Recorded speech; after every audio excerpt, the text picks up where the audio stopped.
90 రోజుల కోర్సు పూర్తి చేస్తే చాలు 100% ప్లేస్మెంట్ సపోర్ట్ తో సాఫ్ట్వేర్ జాబ్ మీ సొంతం. వెంటనే కోడ్ జ్ఞాన్ డెస్టినేషన్ ని సంప్రదించండి. నమస్తే విజయ పెద్దన గారు. నమస్తే ఉషా. మనం రీసెంట్గా కొన్ని వీడియోస్ చేస్తున్నాం. లాస్ట్ టైము పిల్లలకి సంబంధించి పేరెంటింగ్ మాట్లాడినప్పుడు అందులో కొన్ని కామెంట్స్ రిలేషన్షిప్కి సంబంధించి ప్రాబ్లమ్స్ ఉన్నా మీరు పెట్టవచ్చు, మేము వీడియోస్ చేస్తామన్నప్పుడు ఒకళ్ళు కామెంట్ పెట్టడం జరిగింది. నేను ప్రతిసారి డిపెండ్ అవుతూ ఉన్నాను మా హస్బెండ్ పైన.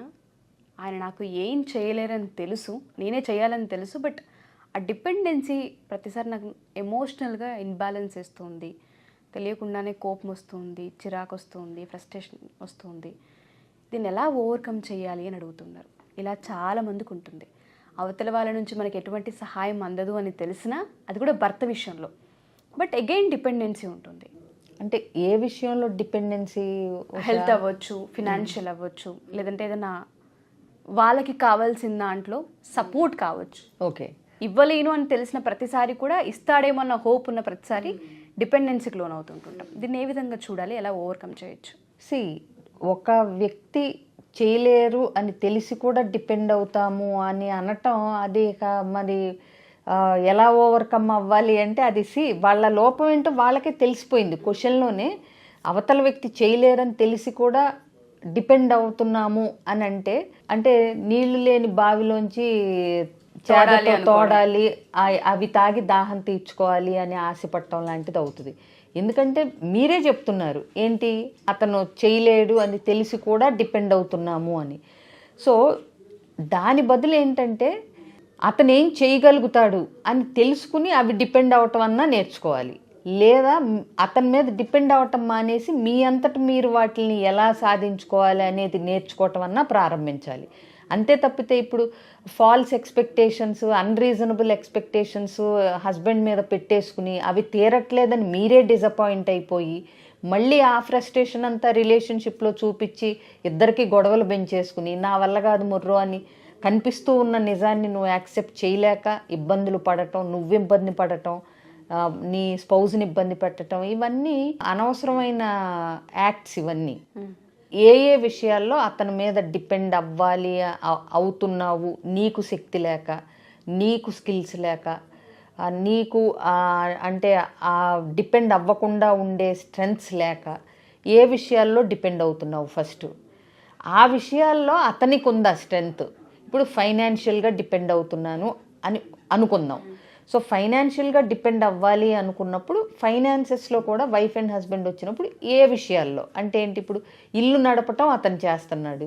సో మీకు ఫైనాన్సెస్ అంటే మీరేదన్నా బిజినెస్ చేయటానికి ఫైనాన్సెస్ సహాయం అడుగుతున్నారా, లేకపోతే మీ పర్సనల్ పాకెట్ మనీకి అతను ఇంత ఇవ్వాలి అని ఎక్స్పెక్ట్ చేస్తున్నారా, లేకపోతే మీకున్న ప్రాబ్లమ్స్ కానీ లోన్స్ కానీ పర్సనల్వి అంటే ఎడ్యుకేషన్ లోన్సో, లేకపోతే మీ ఫ్యామిలీకి సపోర్ట్ చేయాలి.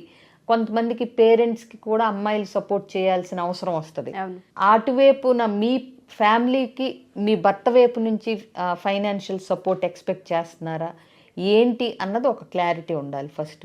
అసలు అది తీర్చే స్తోమత, శక్తి, దానికి తగ్గ ఫైనాన్షియల్ రిసోర్సెస్ మీ హస్బెండ్కి ఉన్నాయా అనేది ఆలోచించాలి ఫస్ట్ థింగ్. నువ్వు మా అమ్మాళ్ళకి హెల్ప్ చేయవు, హాస్పిటల్కి ఖర్చు పెట్టవు అనేటప్పుడు అసలు అతని జీతం ఎంత, పిల్లల స్కూల్ ఫీజులు అన్నీ పోగా ఎంత మిగులుతుంది, ఎందుకు ఇవ్వలేకపోతున్నాడు. సరే ఈ లోపల పొరపాటున మంచి జీతమైనా ఇల్లు కారు ఏవో కొనుక్కున్నారనుకోండి, వాటి ఈఎంఐలు లోన్లు ఇవి పోతాయి కదా. ఇచ్చే పరిస్థితి ఉందా లేదా అని ఒక భార్యగా నువ్వే అర్థం చేసుకోలేకపోతే అతను ఏం చేయగలుగుతాడు, అవునా?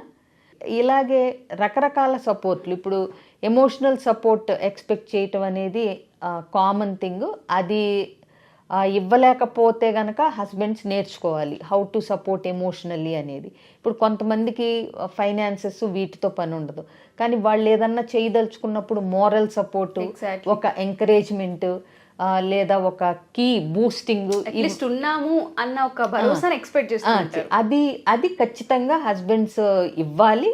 ఎలా ఇవ్వాలో తెలియకపోతే ఇవ్వటం నేర్చుకుని మరి ఇవ్వాల్సి బాధ్యత ఉంటుంది. ఎందుకంటే నీ మీద కాకపోతే ఎవరి నుంచి ఎక్స్పెక్ట్ చేస్తారు? నువ్వే సపోర్ట్ చేయకపోతే నీ భార్య ఒక ఉన్నత స్థానానికి ఎదగటానికి emotional support, moral support, encouragement నువ్విచ్చి నువ్వు ప్రౌడ్గా ఆవిడ్ని ఒక స్థాయికి వచ్చి అది బాగుంటుంది. కాబట్టి అది హస్బెండ్స్ ఖచ్చితంగా ఇవ్వటం నేర్చుకోవాలి. ఇంకొకటి ఇవ్వటం హస్బెండ్ నుంచి ఎక్స్పెక్ట్ చేయటం ఓకే, కానీ అందరూ ఒకే వేలో దాన్ని ఎక్స్ప్రెస్ చేయలేరు అనేది భార్యలు కూడా తెలుసుకోగలగాలి. ఇప్పుడు ఒక తక్కువ మాట్లాడే వ్యక్తి ఉంటాడు, ఎమోషనల్ సపోర్ట్ ఇవ్వటం ఎలా, ఏ రూపంలో వాళ్ళు ఇస్తున్నారో అనేది భార్యలు కూడా తెలుసుకోగలగాలి. ఇప్పుడు ఓకే నువ్వు చెయ్యి, నేను నీకు ఏదన్నా వస్తే నేను సపోర్ట్గా ఉంటాను అని చెప్పి వాళ్ళు ఊరుకున్నప్పుడు ప్రతి విషయంలో ఇన్వాల్వ్ అవ్వాలి, ప్రతిసారి వాళ్ళు వచ్చేదో చేయాలని ఎక్స్పెక్ట్ చేయటం కూడా ఓవర్ ఎక్స్పెక్టేషన్స్ అవుతుంది. ఎందుకంటే వాళ్ళ కెరీర్, వాళ్ళు చేసే పని ఇవన్నీ వాళ్ళకు కూడా ఉంటాయి. సో అందుకని నేనంటాను, అంటే ఎంతవరకు ఎక్స్పెక్ట్ చేయాలి, ఏమేమి నీ హస్బెండ్ నీకు ఏమేమి ఇవ్వగలడు, అందులోంచి నువ్వు ఏమేమి తీసుకోగలుగుతున్నావు, ఇవి కూడా ఒక భార్య ఒక అంచనాకి రాగలగాలి. అంటే ఇప్పుడు చూడండి, ఒక కబుర్లు చెప్పలేని భర్తని గలగలా మాట్లాడమని ఎక్స్పెక్ట్ చేస్తే వాళ్ళు రాదు, స్వతహాగా వాళ్ళ నేచర్లో. మాట్లాడే వాళ్ళని ఆపండి అన్న వాళ్ళు ఆపలేరు.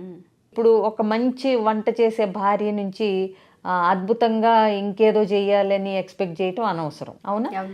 అలాగే ఇల్లు నీట్గా సర్ది లేదా పిల్లల్ని పేరెంటింగ్ బాగా స్కిల్ఫుల్గా చేసే భార్య నుంచి అద్భుతమైన వంటకాలు ఎక్స్పెక్ట్ చేశారనుకోండి, అన్ని కళలు ఒకళ్ళలోనే ఉండాలంటే కష్టం కదా. సో ఒక్కొక్కళ్ళకి ఒక్కొక్క స్పార్క్ ఉంటుంది, ఒక్కొక్క క్రియేటివిటీ ఉంటుంది. సో నువ్వు అది ఎలా ఇంప్రూవ్ చేసుకోవాలి, దాన్ని మిగతా ఎలా బ్యాలెన్స్ చేసుకోవాలి అనేది వైఫ్ అండ్ హస్బెండ్ తెలుసుకోగలగాలి.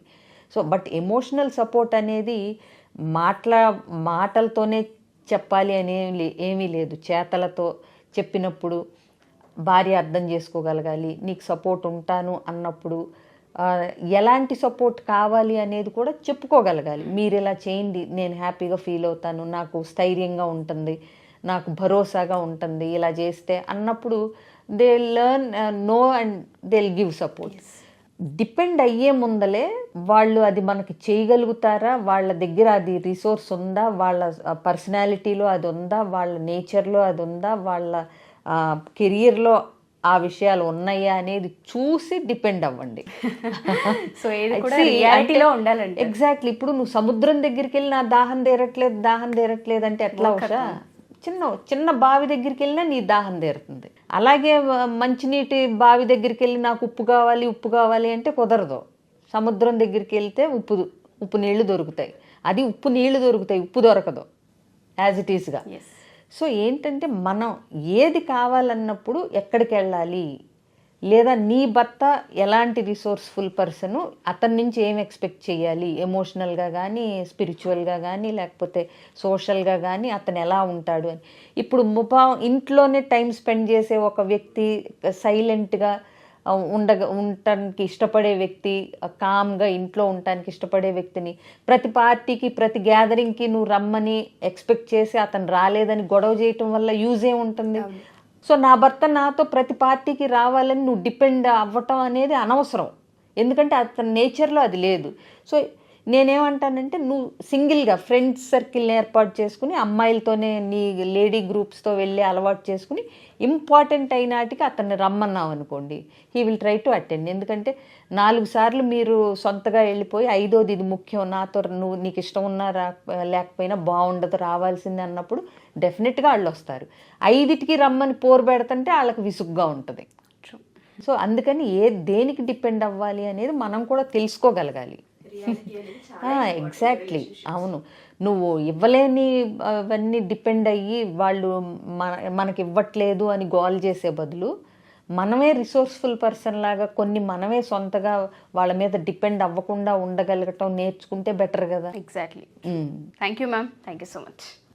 సుమన్ టీవీలో మీ పర్సనల్ అండ్ బిజినెస్ ప్రమోషన్స్ కోసం కింది నెంబర్కి కాంటాక్ట్ చేయండి.